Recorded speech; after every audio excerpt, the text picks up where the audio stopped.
في المسجد ده صلى المسلمين في اتجاه قبلتين مختلفتين.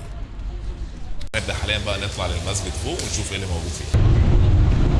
في المسجد دوت اتغيرت قبلة المسلمين من المسجد الأقصى لمكة. تخيلوا ان النبي عليه الصلاة والسلام صلى في المسجد دوت صلاة جزء منها كانت القبلة للمسجد الأقصى وباقي الصلاة كان لمكة المكرمة. النهارده احنا موجودين في مسجد القبلتين واللي اتغيرت فيه القبلة من المسجد الأقصى لمكة المكرمة. قبل الهجرة ربنا طلب من الرسول ان القبلة تكون المسجد الأقصى، لكن الرسول عليه الصلاة والسلام كان نفسه ان القبلة تكون في مكة بيت الله الحرام، علشان يقعد الرسول يدعي ربنا لحد ما بعد سنة ونص تنزل الآية القرآنية اللي غيرت القبلة من المسجد الأقصى للمسجد الحرام. لكن امتى وازاي ده حصل؟ أثناء ما الرسول كان بيصلي هنا بالمسلمين صلاة الظهر أو صلاة العصر، عند الركوع نزلت الآية علشان بعدها يولي الرسول وجهه ناحية المسجد الحرام، ومن بعده في نفس اللحظة كل المسلمين اللي بيصلوا وراه يولوا وجوههم ناحية المسجد الحرام، ومن ساعتها لحد اللحظة ديت فضلت الكعبة أو بيت الله الحرام هو قبلتنا لحد اللحظة ديت. تخيلوا عظمة مكان زي دوت، فكرة إن أنت ممكن تكون واقف في نفس المكان اللي كان واقف فيه الرسول أو الصحابة. الجامع موجود هنا من ضمن المزارات اللي موجودة في المدينة المنورة،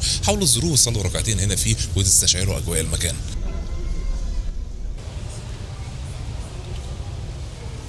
زي ما انتم شايفين القبلة اللي ورايا ديت هي القبلة الحالية اللي بتتجه للكعبة، اما الجزء اللي ورايا اللي الناس كلهم بيشاوروا عليه وبيصوروا دوت فهو القبلة القديمة اللي كانت متجهة للمسجد الأقصى.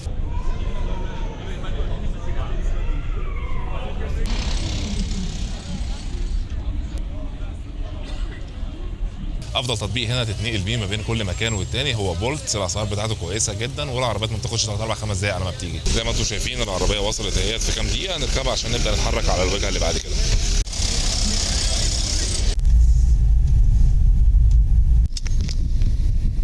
على نفس الموقع صح؟ نفس الموقع اللي هو مسجد الجامع. نفس الموقع بيعطيني في مواقف تحت موقف الحاره. اللي بص الاقرب ليك هناك هو مسجد الجامع عامه لو انت تعرفه.